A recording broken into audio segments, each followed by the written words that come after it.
Okay, we're good. Okay. Right. The time is 8:19 and we're back in session. Item 13 is second reading of ordinance 15-91. The clerk will please read the record. Ordinance number 15-91, an ordinance establishing an assessment for the improvement of public streets and easements located at the rail crossing across Pittsburgh Drive and providing all necessary appurtenances thereto. Got it. I can take this one. This is sort of a preview of hopefully an assessment that'll never come to pass. What's happening here is we have a grant that'll help us pay for the improvements at this crossing. Normally the crossing, where our position would be that the responsibility of the two landowners. However, we have this grant that'll make it, as we talked about before, it's different. This patching was what they're doing to making it one of these nice crossings, so it's beneficial to us to make that change, but we want to make sure that the adjoining property owners continue to maintain it once we put in this nice system. So what we're doing here is we're saying, we're going to spend the money to build this. It's your job to maintain it, keep it as nice as it is now. If it deteriorates, we'll send notice reminding you of your duty to do so. And if you fail to do that, we'll do it ourselves, and that's where the assessment will come in. The reason I recommended doing this ordinance now is what we don't want to have happen is, I'm not here 15, 20 years from now, none of us are here, and the owners come in and say, well, we didn't know it was our responsibility to maintain it, and we don't want to have to be responsible for this. So this puts it on the record once and for all that this is the expectation of us, and it's been publicly noticed. We also, if you recall, was on our agenda last time. We took it to a second reading because we did get some feedback from one of the adjoining businesses that potentially could be affected by this. We did incorporate those comments and redistribute that, so they've had a role in this process as well. But as I said, if they continue to maintain it going forward, this assessment will never come into play, and I certainly hope that's the case, but it protects us in case they don't. I'd be happy to answer any questions, and Sean was involved in this, and I think Bill's probably managing the project, so if you have any questions about the actual rail crossing itself, he could help with that. What if the property owners sell? The new property owner, it goes to the new property owners also? Yeah, well, what I kind of knew that was going to happen at some point, so I wrote in the ordinance that it attaches to the land, and if it gets transferred, it would be the follow-up owner. I even designated the parcel ID numbers that would be affected by this. So sure, they can come in and say, I never knew about that legislation, but at least we have it publicly out there that we passed it. So it would give us the moral high ground, I think, if they came in and said, I didn't know anything about this. At least we can say, well, the person you bought it from should have disclosed that to you because they know about it. So it's not as ironclad as if the new person had signed it, but it protects us a little bit.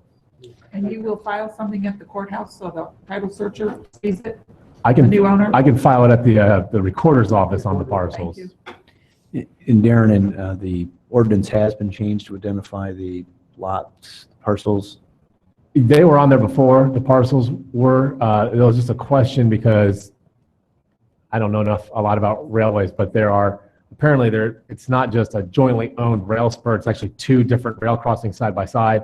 So I made it a little bit more clear that the folks who, if it's your rail crossing, if one company is fixing his rail crossing, the other one isn't, and we know that, we can charge him. But at the end of the day, if we don't, we're going to assess it 50-50 if they're not doing what they're supposed to do. So that's in there to say if we do the project, it's 50 on this side and 50 on that side. And that's because when you do an assessment, you got to tell people what the assessment is. But this is acceptable then? I mean, I know Sean has been working with the representatives from the two companies. Thank you, Madam Mayor and Council, Tom. We originally went into this with the attempt to try to do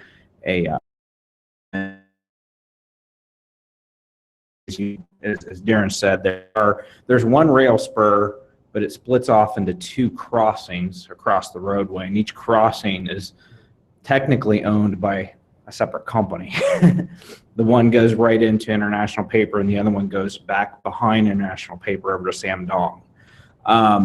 The companies indicated at the time that we would have a better opportunity to just essentially do something of this nature with a letter of intent that we're going to do the work. We expect them to do the maintenance on it in the future rather than try to do an agreement.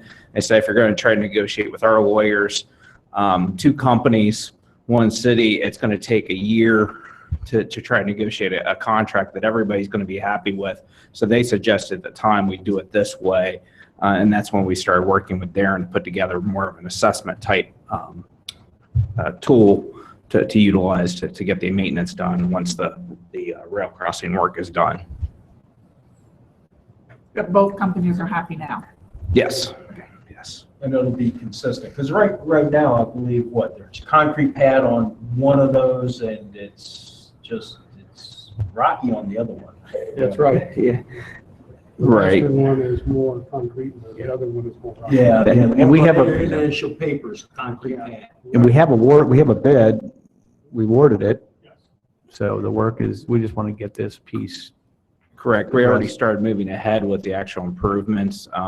But you're correct. I mean, the issue has been that the companies have been doing, it's kind of like the conversation we had earlier about Pennsylvania, except the railroad owns Pennsylvania, right? These companies actually own these crossings, so they're supposed to maintain them. However, they've been doing the minimal fixes to get the crossings to the next 5-6 years, whatever it is, which, you know, if you're a business, you're looking at doing that the most cost-effective way, right? We needed something that was longer term because this is our industrial park. We're seeing a tremendous amount of increased truck traffic, especially coming across there, and we need a long-term durable solution. Okay. All right, what is the wish of council? I move to suspend the rules requiring 3 readings of ordinance 15-91. Second. I have a motion by Mr. Brush, a second by Mr. Hellinger. Roll call, please. Mr. Jones? Yes. Mrs. Keller? Yes. Mr. DeGenova? Yes.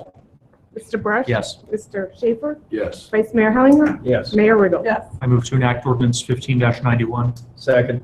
Motion by Mr. Brush, second by Mr. Hellinger. Any further discussion? Roll call, please. Mr. Jones? Yes. Mrs. Keller? Yes. Mr. DeGenova? Yes. Mr. Brush? Yes. Mr. Schaefer? Yes. Vice Mayor Hellinger? Yes. Mayor Riggle? Yes, motion carries. Thank you. Item 14 is consideration of ordinance number 15-93. Ordinance number 15-93, an ordinance approving a final development plan for Redwood Acquisitions LLC for the preserve at Quail Pass Phase 2 for 141 single-story apartments on 22.35 acres zoned M1 PMU, light manufacturing district with a planned mixed-use overlay district, located on the south side of Mill Run Crossing between the City Wetland Park and Glen Road. Members of council, thank you. This case is as read by the clerk. It's a final development plan only, and we would seek action this evening on this item for the second phase of the preserves at Quail Pass, the apartments behind Myers and Kohl's out of Glenwood Common Shopping Center. In 2013, you approved a rezoning to the previously established planned mixed-use overlay for this area that was brought forward originally by Zaremba and included residential development in the area of these apartments. And in 2013, you approved an amendment to that to allow Redwood to move forward with approximately 340 single-story apartments in 3 phases. The first phase, you can see the roads actually in here in red at this point in time, adjacent to the red area outline for phase 2. Phase 1 is just about completed. The last buildings are completing in that phase as we speak, and Redwood would like to get set up to begin work really this year yet in terms of site work for phase 2. Aerial photograph should we need it. The approved preliminary development plan is shown here, the 3 phases. First phase generally on the top left, second phase generally on the top right, that's the subject of tonight, and the third phase generally in the lower right with bordering Glen Road. The first 2 phases border Mill Run Crossing. And you can see in this diagram that in terms of what we're bringing forward tonight is a slight change from the preliminary development plan that's allowed under the planned mixed-use overlay as a minor adjustment, and we'll go through that for you here in just a little bit. This is the phase being brought to you tonight, and you can see on the right side of the diagram some of that green space between, it was really between the road, has been eliminated and consolidated over to where you can, maybe you can make out the words phase 1, but you can see walking paths, sort of in the middle of the diagram here. I wish the pointer worked on these screens, but I will move the mouse and show you right in this location. And actually, at the scale of this diagram, we've now consolidated the green spaces so that that's about an acre of active usable space that's not in the middle of the road at this point in time, but it is connected with the pedestrian walkways and to a pavilion, which is located approximately here. Part of the thought process in Redwood, and John can speak more to this as the applicant, was to really pick up on the theming of our wetlands park and to allow for some of this space in this general location and this general location to be more of a bioretention, a bioswale, pick up on some of the plants and some of the natural environment of the wetland park, and that was really at the behest of some of his own residents in Phase 1 at this point.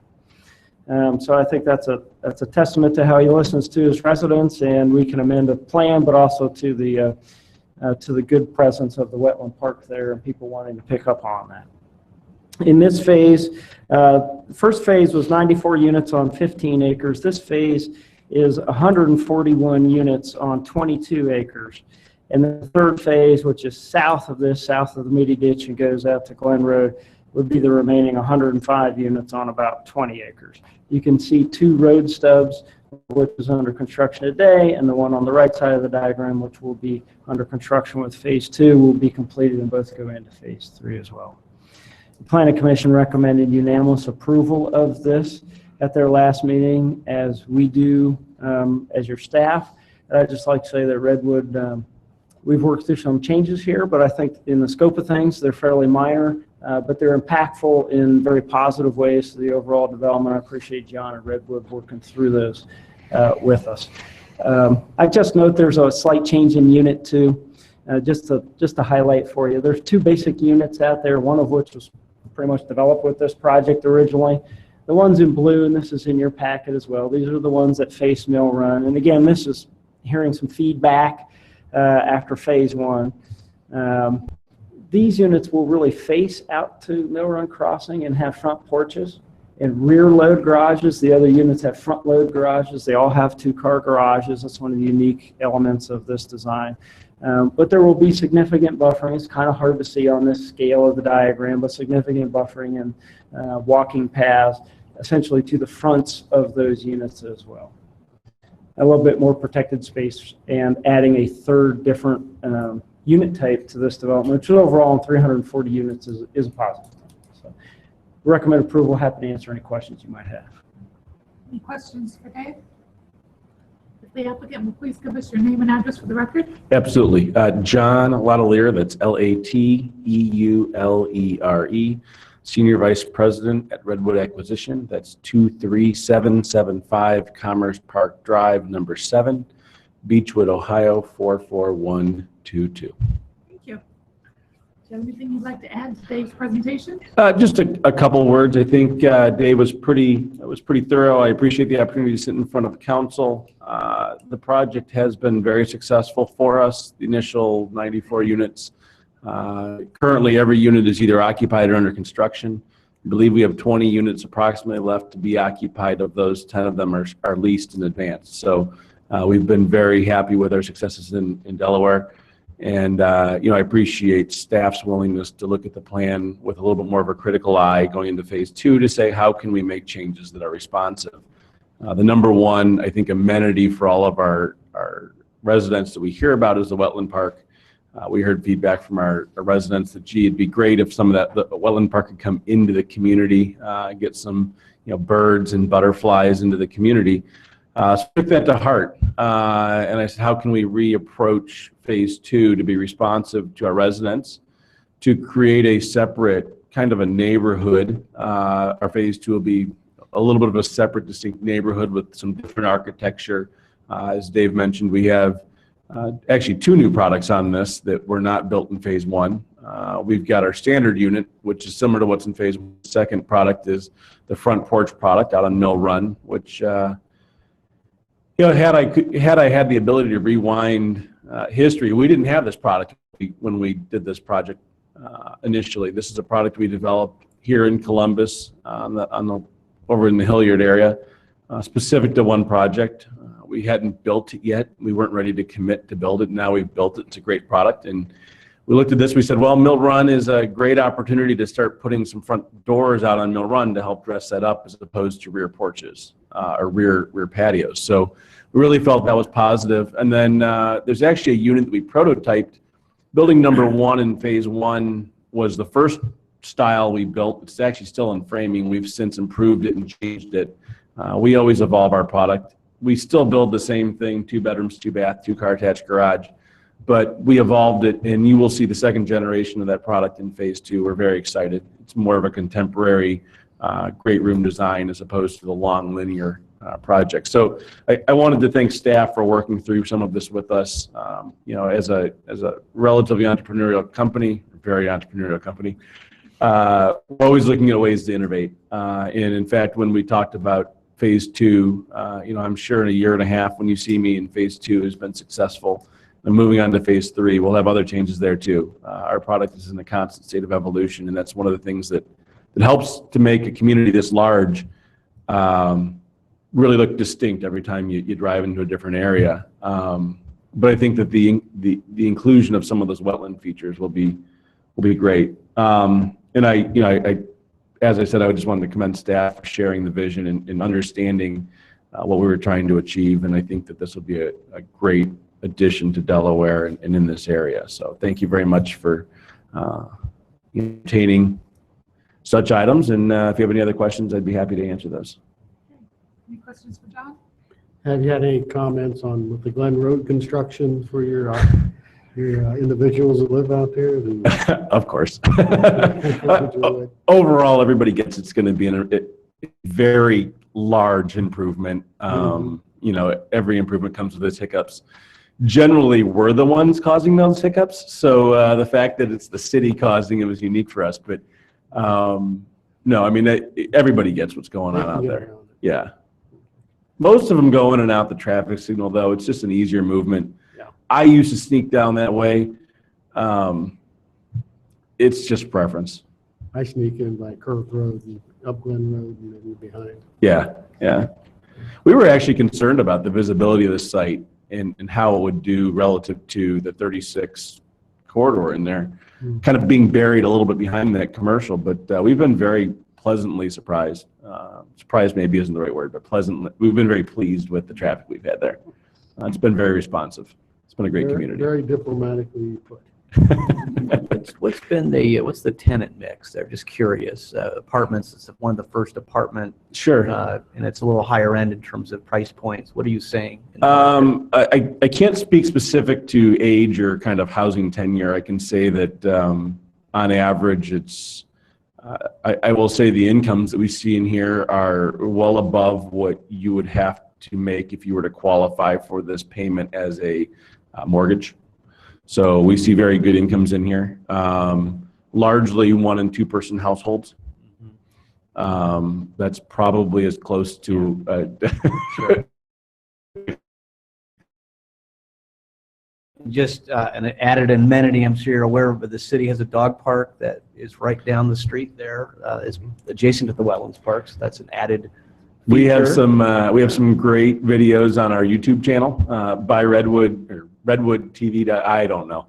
YouTube's one of those things I haven't entirely figured out yet, but we have a great advertisement on there. Redwood loves animals. We actually just increased the number of animals you're allowed to have in a unit from, if I get this right, I think from 2 to 3, because we have found that animals are, they're a part of your family. We don't want to ask people to have to leave. Very small percentage of people have 3, but we did make a decision that was something that was worthwhile to do. As long as there's no chickens. You just find like we don't allow Is there any chickens. plan for a club, any kind of community area that was an intentional decision not to have a pool or any of that? That's right. That's part of our business model. We build what the market would see as a very large unit, about 1,300 square feet up to about 1,500 square feet. That's very large by apartment standards. One of the amenities we provide on the inside is a den, which increases that square footage.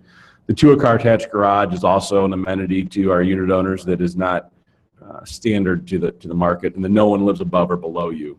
All those items together, they eat up a lot of land.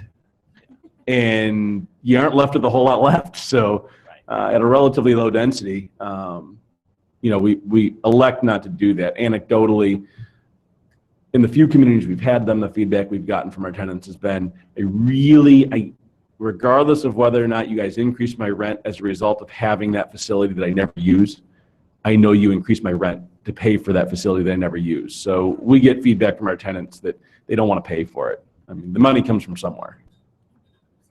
Plus, we have a community center. And not every community does, so I never make that statement, but I love the fact that our communities support those facilities. Helps with tax levies. Our residents vote a lot, and it helps with levies. Thank you very much. Any other questions for John?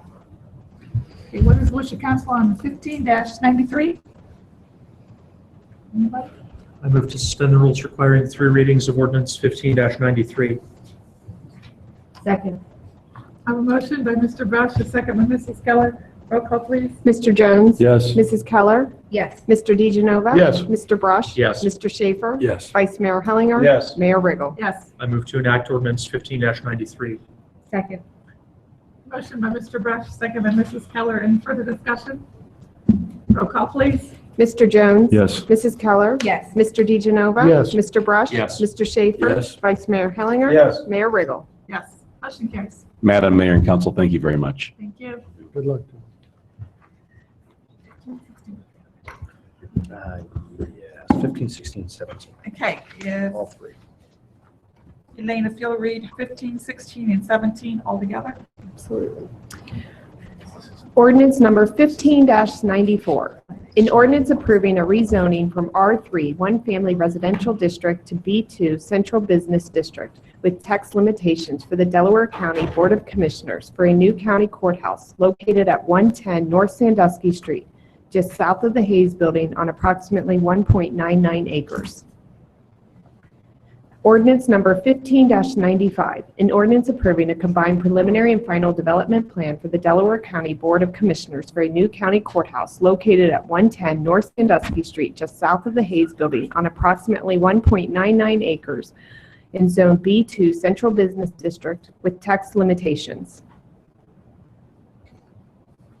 Ordinance number 15-96, an ordinance approving a street vacation for Marshall Court right-of-way and right-of-way along the southeastern portion of the site for the Delaware County Board of Commissioners new county courthouse located at 110 North Sandusky Street, just south of the Hayes Building on approximately 1.99 acres in zoned B2 Central Business District with text limitations. Thank you. Mr. Eflin. Madam Mayor, members of the council, you set the public hearing for these earlier this evening. We'll be doing a full presentation at your next meeting, but it is in support of obviously the new courthouse and the various pieces of legislation that have to be passed to go along with it. Thank you. Item 18, ordinance 15-97. Ordinance number 15-97. An ordinance authorizing the city manager to enter into a grant agreement with the Ohio Environmental Protection Agency for cyanotoxin testing equipment at the water treatment plant. Go ahead and read item 19 also, if you don't mind. Ordinance number 15-98, an ordinance supplementing the 2015 appropriations ordinance to provide additional funding for cyanotoxin testing equipment at the water treatment plant. Thank you. Thank you, Mayor and Can you Council. pull the mic towards you, Brad? Thank you, Mayor and Council. As Council's fully aware, algae blooms have been a big topic in Ohio for the last year, 2 years. Appropriated grant money for both the equipment testing and for nutrient removal of the phosphorus that help contribute to the algae blooms in Lake Erie and other central Ohio lakes, including all the way down to Ohio River. The city applied for the grant for the Ohio EPA on August 11th. We received very quick approval on August 19th, which shows you how serious Ohio EPA is in approving funding for this equipment testing. The specific equipment that we asked for in our grant is for cyanotoxin testing. That's the microscopic organisms that contribute to the forming of the harmful algae blooms, the blue-green algae. Our current testing method that we use is includes a freeze-thaw process where we have to collect the sample from the surface water. It takes approximately 24 hours to test for any of the blue-green algae. I am happy to report that we have tested in August and September, and our detection limits of both the raw water of the Olentangy River and our finished water is below the detectable limit of 0.3 parts per billion. The Ohio EPA safety threshold limit, or their advisory, is 1.0 part per billion. With the new treatment process at the plant, the UF membranes remove approximately 95% of the algae that might exist in our surface water.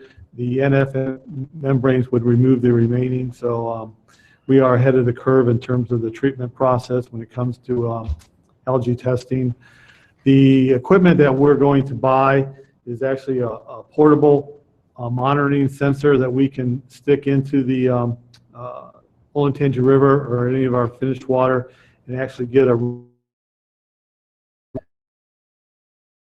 monitoring includes the blue-green algae, chlorophyll, temperature, and conductivity. And we can actually test with this sensor up to 100-foot depth. So we could take it up to Delaware Lake and test it, or any of the other areas around Delaware that we think might be susceptible to blue-green algae.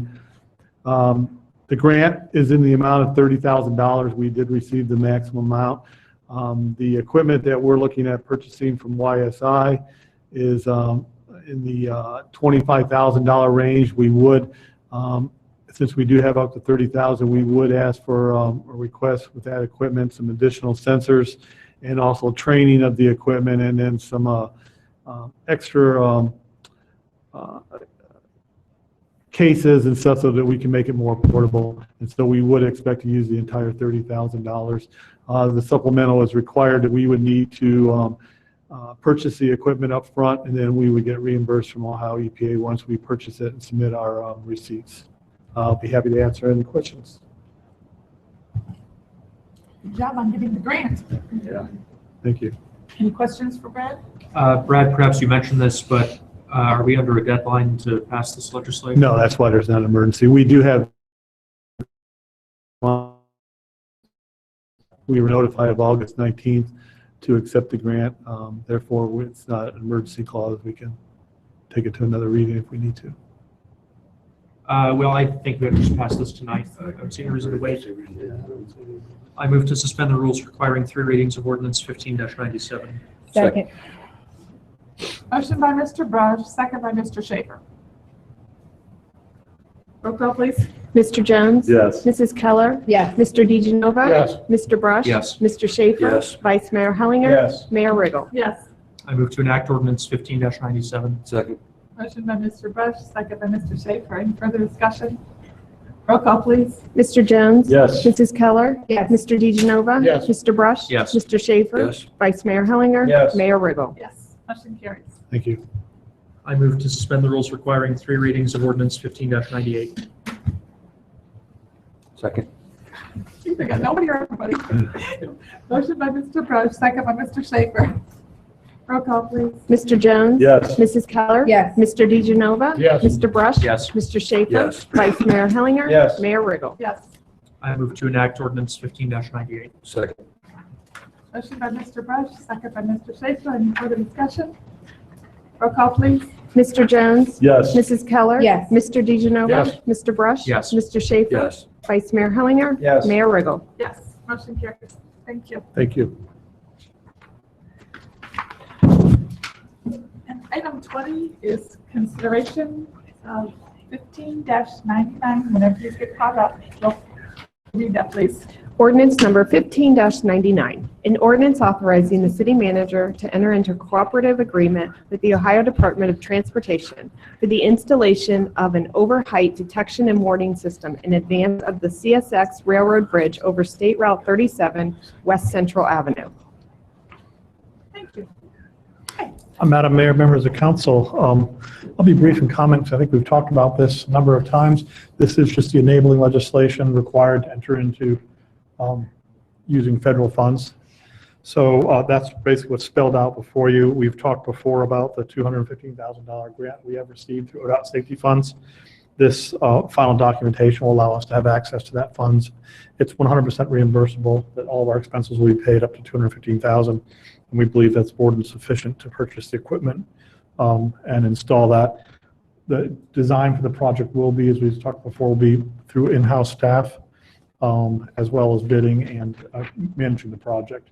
And again, the actual cost, we anticipate being $250,000 or less. This project gets a lot of free advertisement, unfortunately, with the events that happen out there and most recent events.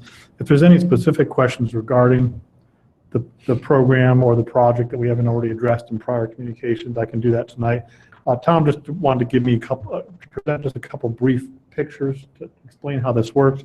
What you're seeing on the projection screens is a concept of an overheight detection system where a large vehicle would break a laser beam, and then a sign further down the road would flash some form of message. It's just a graphic to depict the type of equipment that would work. So where would the beam assembly be, and where would the signage be? That's a good question. Let me show you a couple more slides, and then we'll talk about it more specifically. This is the type of laser transmitter receiver that you'd see mounted to poles on either side of the road in four different locations along West Central Avenue, and we'll answer Andrew's question here briefly. Here's an actual installation where you can see the laser emitters and receivers mounted on some poles. This is an example of another installation where a truck is tripped, or a height vehicle is tripped the sign, and it's being diverted with use of dynamic message boards. And then here's another dynamic message board similar to what we would see as you actually approach the bridge. It would actually direct that vehicle to stop. And in our legislation, in our presentation that our traffic engineer, Jessica Omory, put together, some of the messaging that we are actually proposing was actually stop and then actually indicate to call for assistance also, and list PD's phone number so they can actually call and get that assistance there.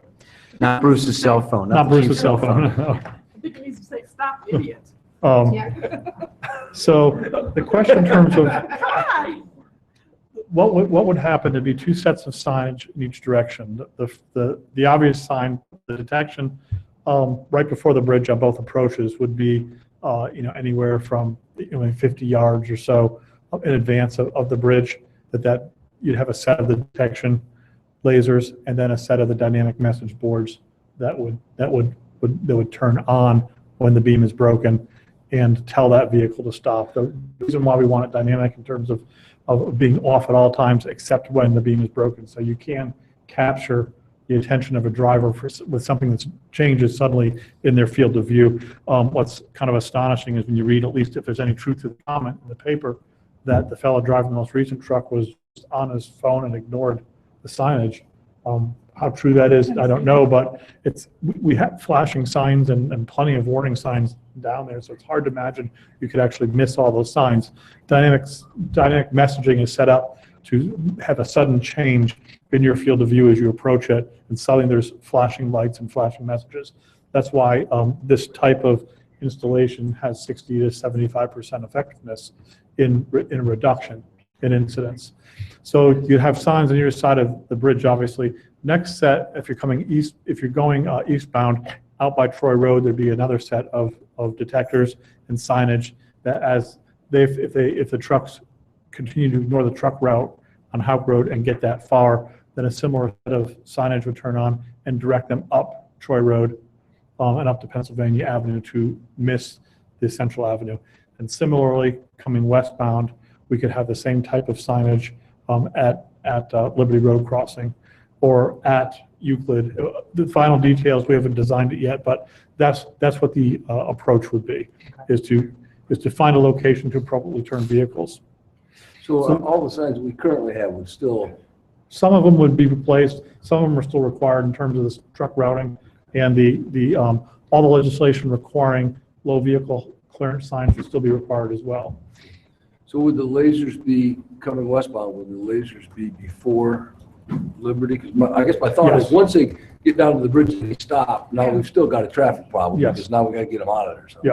What you, at the point of, the point of last decision, that's where you want to have the lasers and your first set of dynamic messages signs that will come on saying you're an overheight vehicle, you must turn, whether that's left or turn right. And again, the final details we haven't worked out yet, but it would direct that person either probably south onto Liberty to William Street would be the most direct route. Then if they miss that, is there then another set of lasers in the? No, there's a limit to how much you want to put out there. You could put a number of detection points on there, but the goal is to have a warning, a dynamic warning, and then a dynamic message that says stop.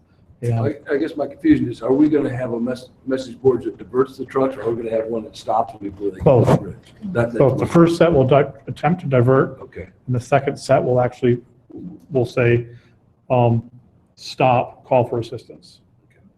And we'll continue to flash that message as long as that vehicle's there. And what's our timeline on this? We would like to start our design by December, be out to bid by March, and have installation commencing by late spring, summer. So what happens if something other than a truck breaks the beam? Possible, it could go off. Now, the equipment is designed with sensitivity, so a thing like, say, a pigeon flying through the path hopefully would not set that off. A drone? It's possible, or someone playing with them, messing around with them. If that happens, then the signs would be detected. We also are trying to, on the second set of signs, the ones that say stop, is also have a link, so our police department is automatically notified when that sign is warned, so they can send an officer, dispatch an officer before the truck sits there for 3 minutes, 5 minutes, or 15 minutes, and trying to figure out what to do. But it is possible, anything that could break the beam, it is possible that you could have a false.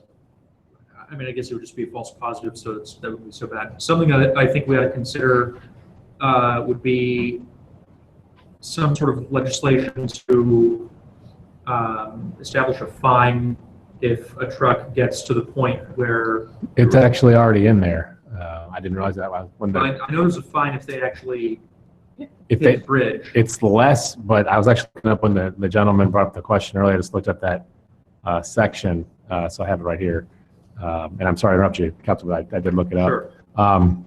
So let's see, if they hit the bridge, it's $1,000 fine.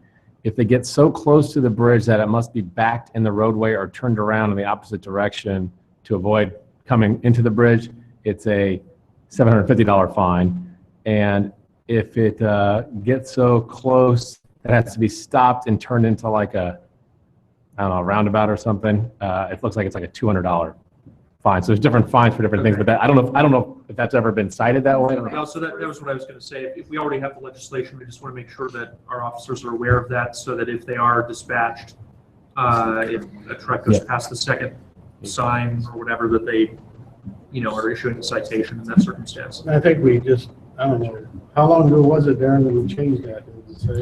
Well, it's a 98 original ordinance, and it was there's an update in 06, but I can't tell what was changed with the. The fine was increased in Fine those. was increased in 06.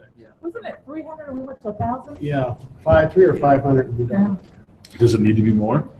I think so. It's your maximum. I mean, if you get through all this and you still. That's what I'm saying, if you get through all this and you still didn't, I think it's. Yeah, I mean, at some point, you're doing significant damage to your truck, which if you own it is a problem, and if you're an employee, that's also a problem. So, I mean, I And think you're also that, fired if you hit a truck, is what I was told.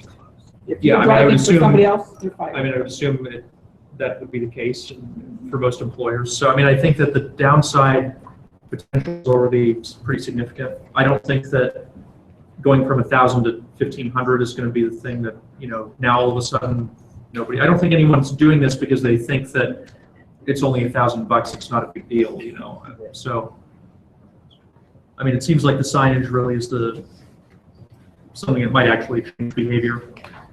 Bill, would we be the first in We believe- central Ohio or first in We Ohio? believe it's the first installation in Ohio through our ODOT contacts. Certainly not the first in the country. There's multiple installations. But the low clearance is throughout the state, throughout the country. There's so many locations like this. So it is picking up more and more interest because there has been a proven return on the investment in terms of reducing those number of accidents. And I know our actual cost, when we add up the public works costs and PD costs to provide some traffic maintenance and things for a while, it's not that significant relative to, say, the damage to someone's semi, but it's the inconvenience factor, I think, to the community. What is For- it relative to the fine that we charge? I'm sorry? You said you added up the cost and it's not that significant relative to the damage, but what is it relative to the amount of the fine? Well, we've tried to add up the hours of time over the past several years, and we come up with a number around $15,000 of city time.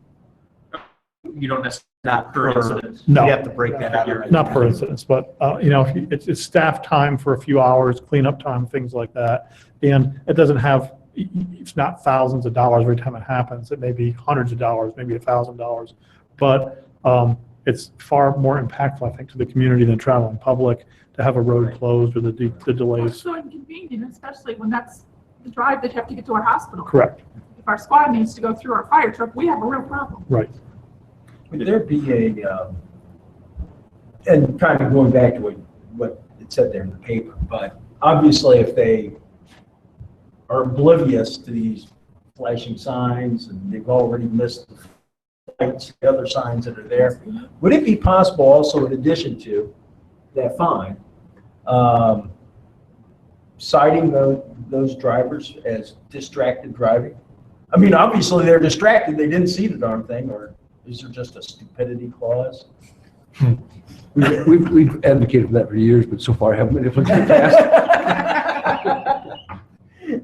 I mean, it quite sincerely, I mean, from a standpoint of, if I'm a professional driver and I'm not paying attention there, and granted, maybe the fine is one thing, but now you're starting adding additional points on their license, now that raises the bar a little bit. I'm not sure whether distracted driving is a points violation or not. I'd have to check on that. But I think ultimately, if it went to court, they would find on one and modify the fine. I mean, at some point, we'd have to look at whether that's overkill. All right. And Bill, there's no cost to, I just want to make sure there's no cost to us as a city. It's all upfront and reimbursable. The cost of the equipment purchase that we'll install is being paid by the grant. We do have time in our design, our in-house staff design, but we're not purchasing anything ourselves. And the ongoing replacement is us. So it's not like if it needs to be replaced in 10 years or whatever it is, that's on the city. It's the grant is the initial capital cost, correct. which is pretty significant. But given the fact that we've done all these other, we've had all these other measures, and we just was it last week? Yeah. Mhm. It just keeps happening. I don't. So, Chris, there is a cost. Well, It will be. when we issue when there's a fine issued, does that money just go to the general fund? Or can it go to a fund for future costs? You could elect it to, I think it goes into fines, it could be elected to be set aside, but I don't know what we've collected in the fines, It's collected through municipal court, so whatever their breakdown is.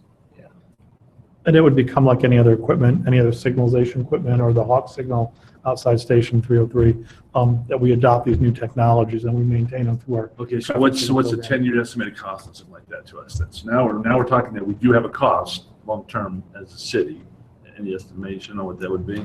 We don't have anything to compare to. It's just signal equipment.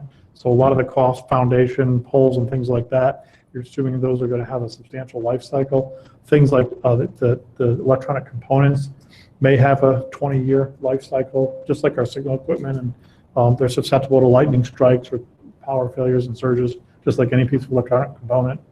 And then we'll have to replace those if something were damaged. If there was an accident that took out pole and detector, hopefully we have a report on that, and that's an insurable, reimbursable cost. So just again, like our signal system. So it really becomes an extension of our signal detection system. Okay, so what's, still give me something that you got, I mean, what's a typical signal system cost? Well, I mean, maintenance, what do you run into? I mean, is this gonna cost us, $100,000 over 10 years? I can probably try to break that down further for you, just to give you an idea of the different component costs, once we have a little better feel for that. The annual maintenance,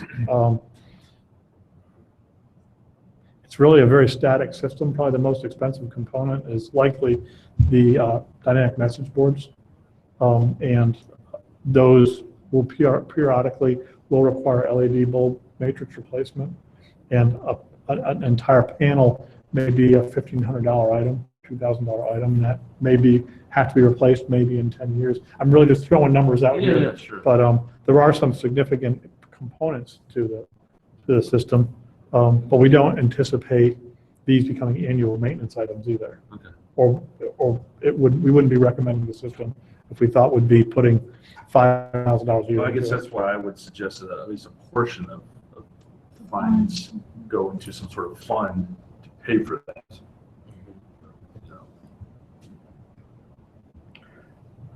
I apologize, I meant to call you on this subject. Were you on board in 1992?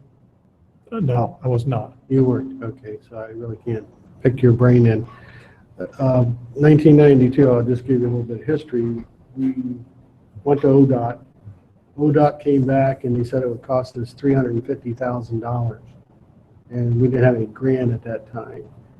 And then either the engineer or public works at that time, director said we could go and dig under the road and be $75,000. Just want to throw that up because I think the $250,000 grant is well worth the effort of instituting this program, this signalization.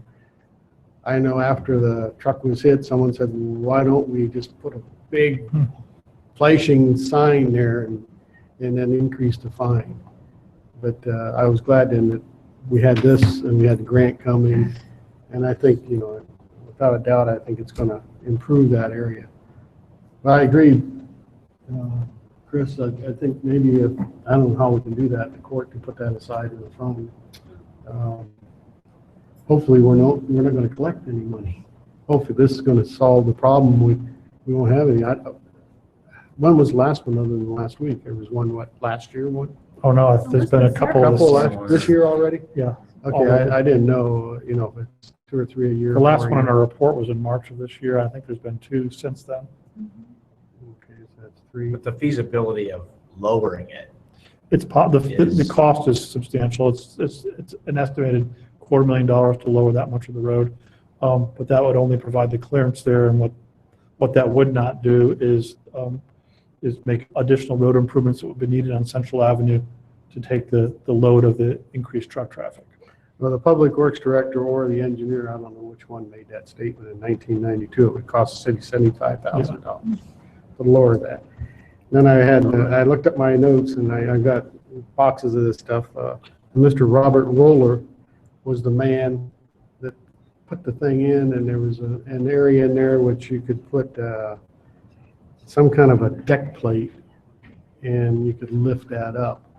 And that's why they estimated it 75. And then that's when the state came back and said, no, it would cost $350,000. And they didn't want to have any part to do with it. The state went around. So that's just a little bit of history. Madam Mayor? Yes. How big is this sign?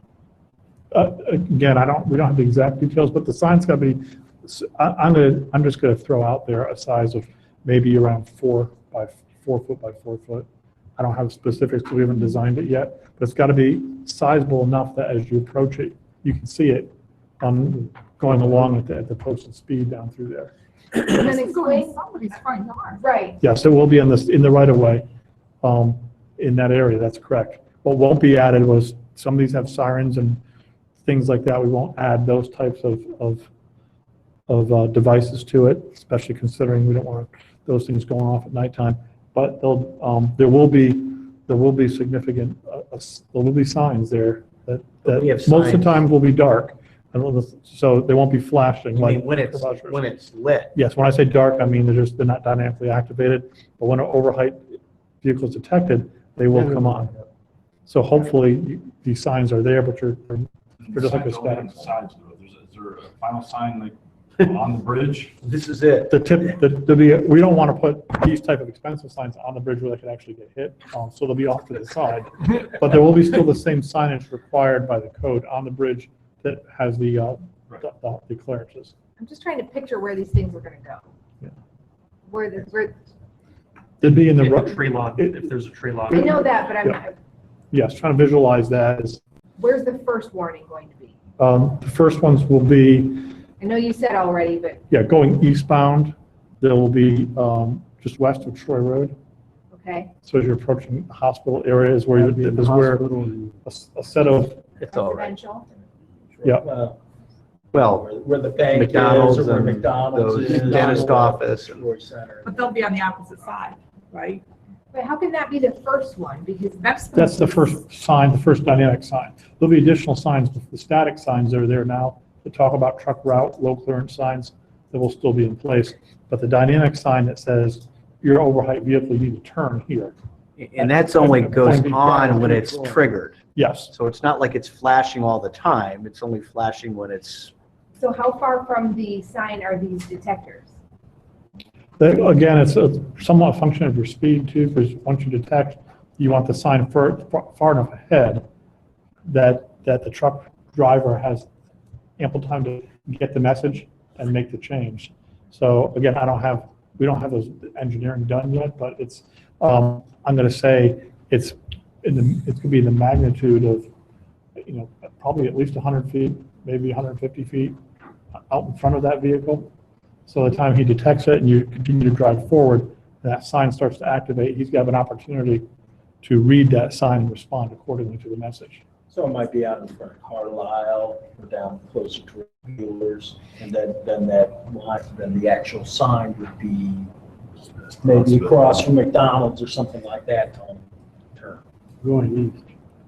We really haven't cited specific locations at this point. They have to turn right there. Yeah, well, you That's just right. back it all up then, so maybe in front of McDonald's or Panera. Something like that. I don't know how I feel about this. I mean, there's part of me that screams, if you're driving a truck and they can't read a regular sign, now we need to light it up and make it blink? I mean, maybe the bridge should stop them from driving. Maybe they shouldn't be a driver. I mean, It does stop them. there's just a lot of trucks. maybe it's doing us all a favor later on, that they won't be continuing to drive through our city. Well, but the thing is that every time this happens, there's a pretty, I mean, I realize nobody wants a sign like this in the right of way right in front of their house, but every time this happens, there's a road closure, there's damage, it has to be cleaned up. If someone, east of that bridge has a cardiac arrest at that time, and then the ambulance has to go up to Pennsylvania and come down Troy to get to the hospital, if the data from the Department of Transportation indicates that this will reduce the incidence of this by 70%, then, it's my way of thinking, because there's no cost to our general fund, our taxpayers, this is kind of a no-brainer. Because I guess to me, I think that the relatively low inconvenience of having a sign in the public right-of-way in front of your house that's maybe not very attractive compared to, an emergency vehicle having an obstruction trying to get to the hospital.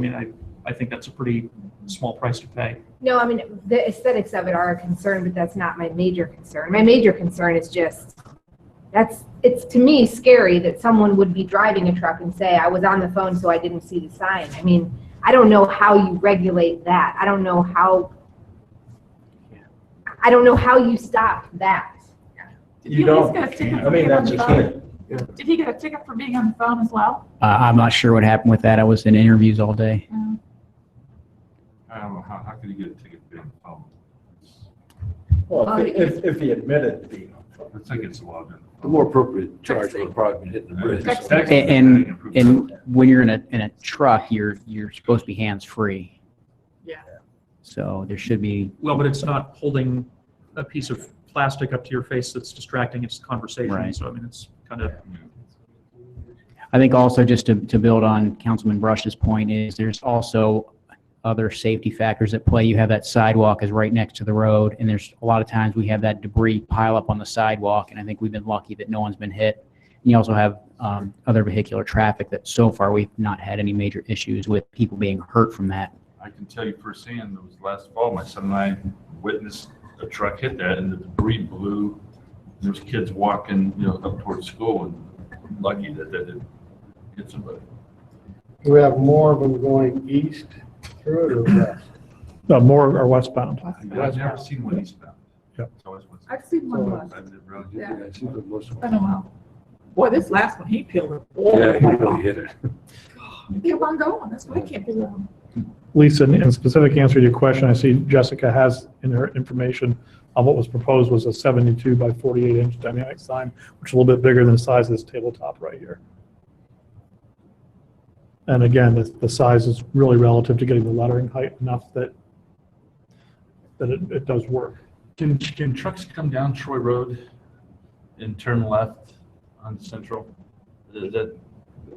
So that tells me that They could, so I mean, your first activation has to be past Troy Road, Right. but east of Troy Road. if we want to try to capture, Yeah, but it's not a truck route. right, That's the thing. You want to guard on the truck route and not on, And because to your point, they could come down Liberty, that's good. but it's not a truck route. That's good. We have numerous signs posted throughout the area on the truck route and the low clearance signs. And when you count up the number of signs out there, it's dozens and dozens of signs today throughout downtown through this area. But in terms of this type of system, you're going to capture, just as George mentioned, on the truck route where trucks are basically on 37 already. And so that's where you're going to capture your highest percentage of vehicles. I'm not sure we've had a truck that come down Troy Road, turn east on Central and run into the bridge. I can't say for sure that hasn't happened, but there's a limit to how much protection you can put out there. Because you've got to balance with the things Elise was talking about, just how many big signs do you want out there? And will they still work? And this is 48 by 72. How high up does that say? How high off the ground? Yeah. It's going to be, most signs are minimum 7 foot, but these signs are going to probably be in the order of, I'm going to say probably at least 9 to 10 feet up above ground. So they're closer to visibility. Yeah.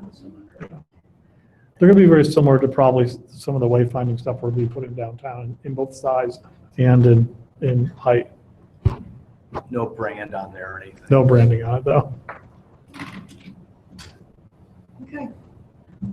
So, Bill, in terms of the grant acceptance, I mean, obviously, if council wants to get more information, I mean, we just got notification that we've known about this, but we've not known about it officially Right. until just now. Is there, we can go another reading? We can, but I won't, again, we don't, it's kind of a catch-22. We're not going to design anything until we know, ODOT's final executed the grant. So we can't get to that point until Tom authorizes the grant. So what we can do is report back more specific details in terms of signage locations and an update before money is spent to this body to make sure you're very comfortable with how this is going to look. Because it is a different type of system and it will have some visual impact. Not as much as when you're sitting here thinking about, well, that's a big sign. It is when you're standing next to it. But typically when you're driving down a road, signage is very proportional to the speed that you're moving. It's really designed for the vehicles and the drivers to be able to comprehend the information and make a decision based on that. Now, it doesn't help the person whose front yard that this sign may end up in front of, between the sidewalk and the grass. And now they see this sign here that wasn't there before. That's a reality of installing these types of systems or any type of road sign for that matter. Well, the speed limit on Central is 25 or 35. So, 35. I mean, when you think about going to freeway, I can see those being bigger. So is there any chance those will be smaller since it's just 35? Well, actually, freeway signs are 10, 12 feet or larger. They're very, very large signs. You just don't realize that until you're right next to them. In terms of the authorization for spending, I'm obviously we've got our time, but the actual cost to purchase the equipment would be in 16. Yes, Okay, so we would just put this as a 16. it's in the CIP as a 16 expenditure at this point. Are we able to get reimbursement for staff time? No, Nice try. though. but We pay ourselves all the time from one fund to another, so, you know. I will say our willingness to perform the design in-house and to effectively administer the project did play into receiving the grant. That's good. So That's good to hear. Well, unless anyone objects to moving this tonight, I would move that we suspend the rules requiring 3 readings of ordinance 15-99. Second. I have a motion by Mr. Brush, a second by Mr. Schaefer. Roll call, please. Mr. Jones? Yes. Mrs. Keller? Yes. Mr. DeGenova? Yes. Mr. Brush? Yes. Mr. Schaefer? Yes. Vice Mayor Hellinger? Yes. Mayor Riggle? Yes. I move to enact ordinance 15-99. Second. Motion by Mr. Brush, second by Mr. Schaefer. Any further discussion? Roll call, please. Mr. Jones? Yes. Mrs. Keller? Yes. Mr. DeGenova? Yes. Mr. Brush? Yes. Mr. Schaefer? Yes. Vice Mayor Hellinger? Yes. Mayor Riggle? Yes, motion carries. For how annoying that we have to do this. I just have to say that. It's so annoying, and I wish that the trucks would just pay attention. They're driving a truck. Wake up. The word idiot. Stop. Yes. Okay. Item 21 is updates on changes for the K-9 ordinance, section 505.09. Mr. Shulman, what you got for us? Okay, so I did a little digging and I even have some extra credit dessert in response to Councilman Brush's comment, I think, last meeting or the weekend before. Or not weekend, week, sorry, that was weird. It's been a long meeting. So basically, if you recall, we had a resident during council comments request that city council consider changing the city's ordinance, limiting the number of dogs permitted in the city. I think there was a follow-up email or a presentation at was it parking and safety or some committee, I was not there, and he suggested either just increasing the number of dogs allowed per house or perhaps base the number of dogs you're allowed to have per house on the size of the dogs. Hadn't come up before, so I did a little research. The code is Delaware Codified Ordinance 50509. That states no household shall be permitted to own or board more than 3 dogs that are 10 weeks of age or older and are the premises of the household. This dates back to 1977, actually, when I was born, so it's as old as I am, and was passed as an attempt to address the growing problem of dogs in the city.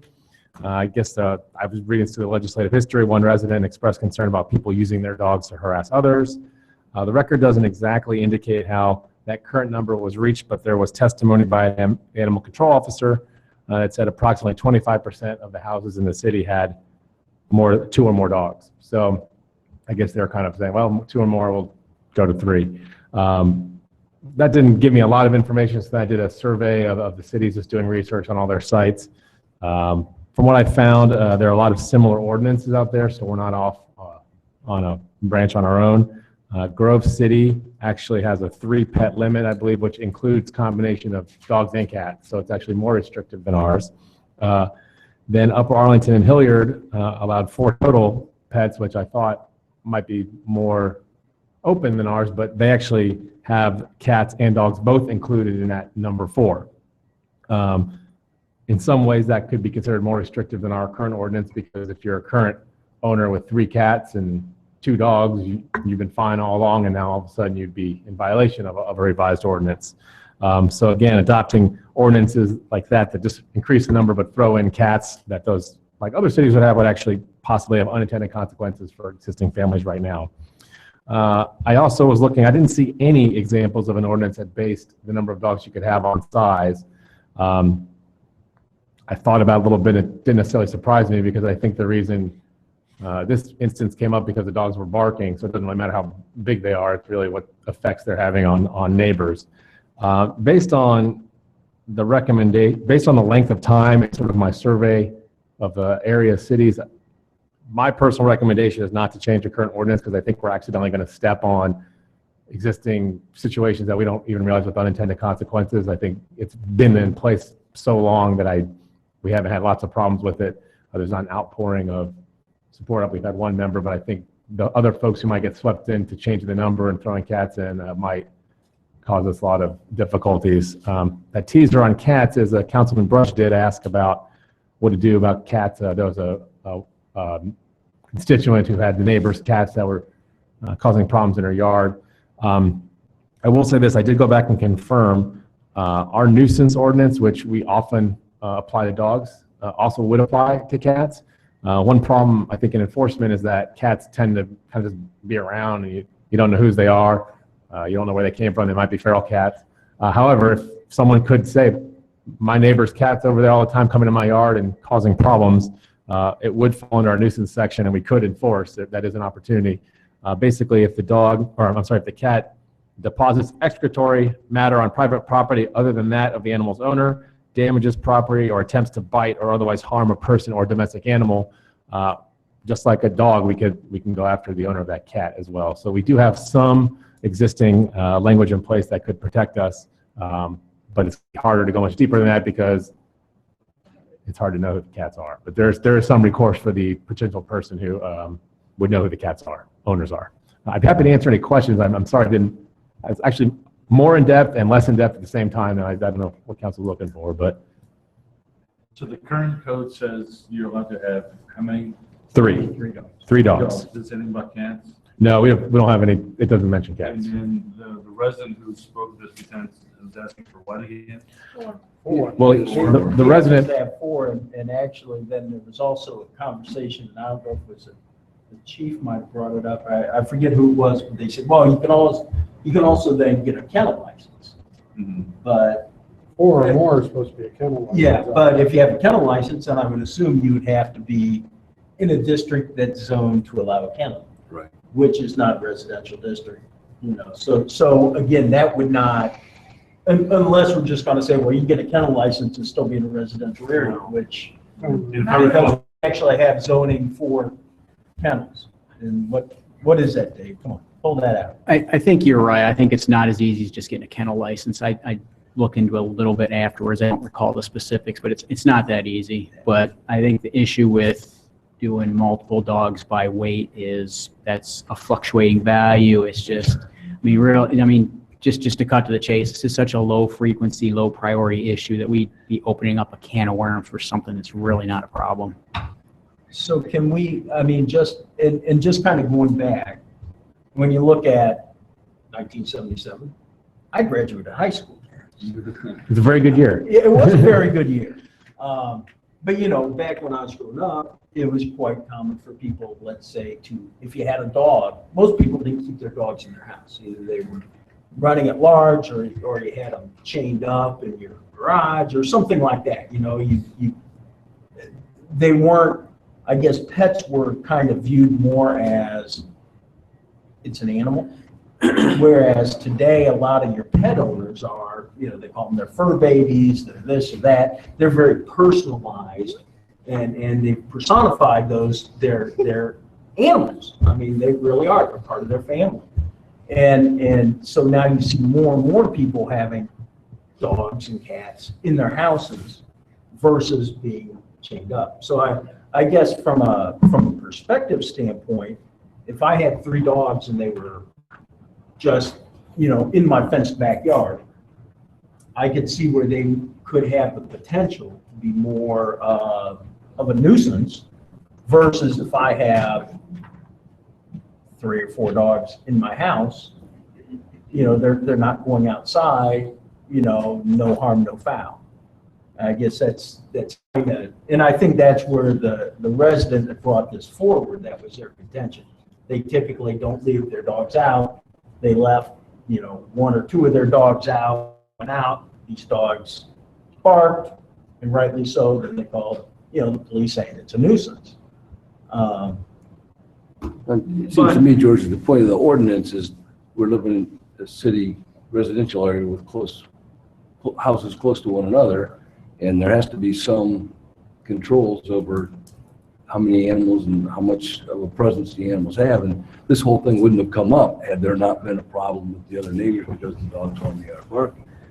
I fully agree with that. And we've got one isolated instance where this ordinance has been a problem, but my position, I guess, would be, I think we're opening a can of worms to try and expand how many dogs you can have in a residential area within the city, because we're only 1 incident now, but as we continue to make it 5 or 6, we're gonna have more of this. Well, I see, I guess, and I'm not saying that. I'm saying if it's a nuisance, then you enact, you use your nuisance ordinances and use that to control the situation, whatever that is. But to arbitrarily say that 3 dogs is fine, but 4 is a problem, and by the way, you can have 400 cats, because you can, so it really isn't at all a level playing field. And again, I think it comes down to, is it a nuisance or is it not? Well, If it's a nuisance, but I then think that's that's the de facto situation we have today. Because if, as you said, if you have a resident that has 4 fur babies, we'll call them, and they're small dogs that are basically always inside and not let out in the yard barking, then they're not in compliance with the ordinance. But like so many other things, it's complaint driven. And so if your neighbors aren't complaining, you basically can have 4 dogs and there's not really, the city's never going to know about it and you're never going to be cited for it. It's never going to be an issue. So, I guess that my concern with trying to apply the nuisance ordinance to this type of circumstance is that, as you said, 3 dogs is a somewhat arbitrary cutoff, but as a legislature, we're in the business of making arbitrary decisions about things all the time, and there has to be a cutoff somewhere, because otherwise you're going to get into a situation where the police or somebody else is going to have to make a subjective judgment about what is and is not a nuisance every single time, and the dogs are barking, the cops show up, and by then the dogs aren't barking anymore. And it becomes impossible to apply that type of ordinance. So, I'm inclined to agree with Darren's recommendation that we keep the legislation as is. I think that's just the simplest. I think there's no perfect solution. What we have now isn't perfect. So I guess absent a really compelling reason to change it, which I have yet to see, I don't know that I would advocate changing it. Just to throw one more thing, Councilman Rush brought up a good point. The nuisance ordinance talks about excessive barking, whining, or howling, but there's no real definition as to what that is. And we have a number of complaints on a completely not pet-related issue about sound and other places. And, we have a little sound meter thing, but it's really hard to get the background noise versus the normal noise. So it's a really tough standard to figure out. So from an enforcement perspective, I think a number is a lot easier to enforce than I don't know, Chief can jump in on excessive barking, whining, or howling, but that's not easy either. Yeah, that creates neighborhood problems, and we typically require people to sign charges if we don't witness it, or if it's, we can't be bothered by it by the court standard. So 3 is easy to enforce. Going by weight, going by anything else is just problematic for something that's not really been an issue. The folks that came in and spoke about this, were they cited? Are they in jeopardy of losing one of their dogs? I think they were complained about the noise, and they were given a warning about 4 dogs. So I'm not sure whether there's been any more action on that. I mean, quite frankly, I don't recall us ever citing anyone for having 4 dogs.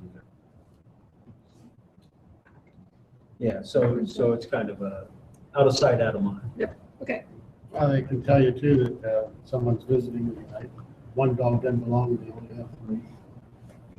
I approached one of my neighbors who had 5, and he said one dog was his daughter, 1 dog was his wife, and 2 his. He didn't know where the other one came from. I said, well, you're only allowed to have 3. Well, I'll look at it. He did. He added a cat. Cat came over and cats. And they said, well, you get rid of the cat, all you do is spray water on them. They won't come back. And I did, and they never came. Okay, let's move on from dogs. Thank you very much. Aaron, So do you want, I don't know, the follow-up to the constituent? Do you want to, who wants to at least get back to the constituent to let them know that there was no change in what we have? Okay, city manager's report. Real quickly, we talked about the Cicada visit. If you can just mark your calendars, we'll get you an email on it. November 1st is a Sunday. We're looking at hosting Ohio Wesleyan a reception. We'll get more information out to you regarding that visit, but it's coming together quite well. The wellness program kicked off. There was a brochure floating around here that you should have, each one of you, about our wellness program. Chris, I think you're reaching for it. That kicked off last week, and the biometric screening takes place, Jackie, in the next October 5th and 8th. So that's something that biometric screening, where that's going to This will lower healthcare costs? Well, that's our intention, actually, is to try to get a better, contain the cost, get people to manage their wellness, make better choices. So give me the 15-second synopsis then. Is it, you get your BMI, if it's lower next year, then you're. Yeah, we're down? providing Fitbits to the employees to help them manage their fitness program. There's an online portal that each employee will get. We've hired a third party, as you're aware, Viveri. They're going to help us manage the program, and it's a lot of it's just done online. It's really just trying to get people to become more conscientious about But does it lower their costs? Ultimately, it will lower the city's overall costs, and it could lower their costs. What we're hoping for is participation. To the extent that we're not getting that participation, then we're going to have to look at how, in addition to Fitbits and things like that, what are the other incentives that would drive people to do this? So, SWCI, we had the 8th annual SWCI that was over the weekend, PPG 50th anniversary. For those of you who don't know who didn't know who John Forrest was, I didn't know who John Forrest was. I do now. He's quite the MC. He was at the event. That was quite interesting. You had asked us at the last meeting, there was a gentleman who came to the meeting, his name was Mark McHenry, regarding right-of-way signs, and you had directed us to take action on eliminating all these signs in the right-of-way.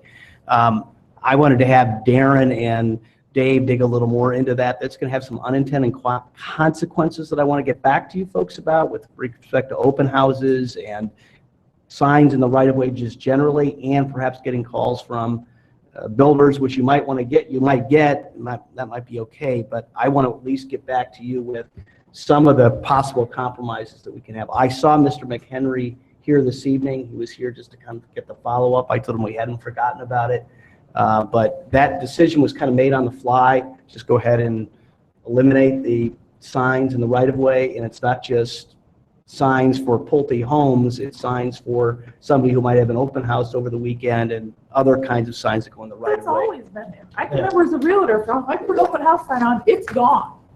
They're Well, not supposed to be there. Period.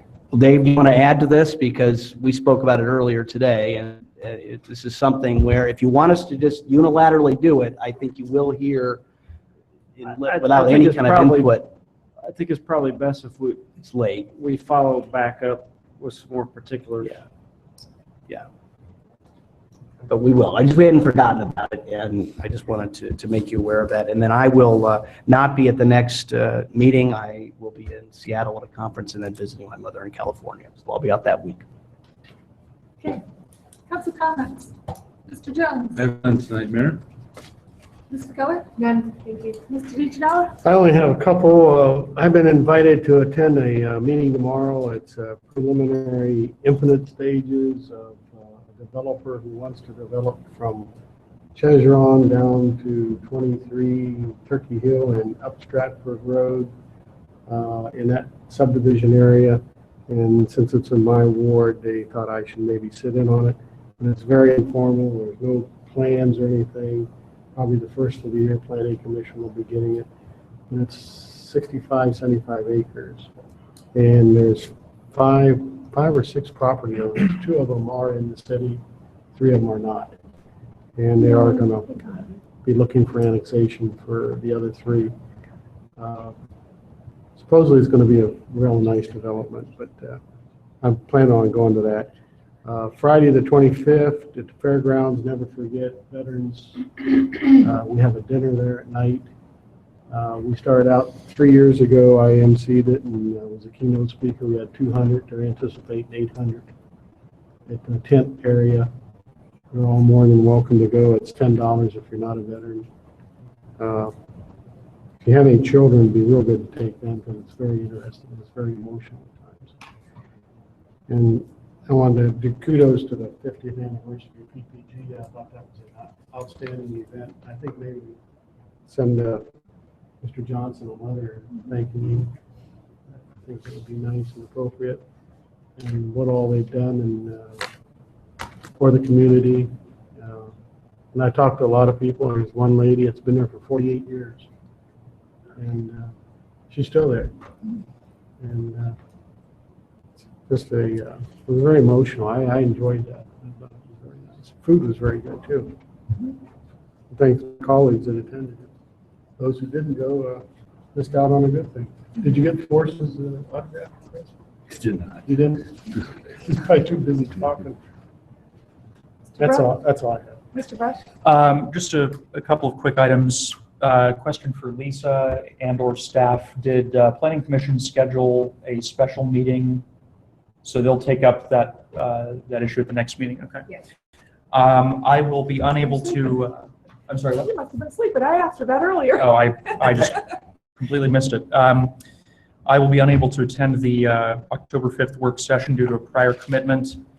And then finally, I was really hoping to work in a pun about opening Pandora's Barks, and I just couldn't find a way to sneak it in there, which is probably just as well. So that's all I have. Thanks. I can't follow that. I got nothing. You got nothing? Well, I just want to say kudos for this city yesterday with the All Horse Parade. If you missed it, you missed a fantastic parade. They did talk to the gentleman that drove the Budweisers, the Clydesdales. They do parades every single weekend, and they estimated the crowd at 70,000 people. It was just phenomenal. You know it by the traffic. Yes. Yeah, the traffic was, we did get some complaints, and I'm going to follow up with Bruce about it. I don't know if it was just a Clydesdale draw and a great day, and it was incredible to see. The weather was so many perfect, people. just everything about it. Yeah. So. The fair does start Saturday, so I'll be at the fair every day from here on out. So if you need me, call me my cell phone. I do have one other thing you mentioned on the fair and PPG. PPG donated all the paint to paint all the buildings. Well, 400 gallons. 400 gallons of paint, which is a lot of paint. And they've been working on that out there this last week, so should look very nice. I did forget to mention, I sent out the work session follow-up, so if you get a chance, take a look at that. If you have any questions or comments, those timelines that we put in there for the items, just let us know. Now, we just have 5 minutes in executive session, that's it. Did you want to just follow up with a note? I can do it as a note. Do it as a note. All right. Do I have a motion to adjourn? So moved. Second. Adjourned at 9:41. Sorry, Darren. No problem. Nothing, just about just the. Oh, yeah.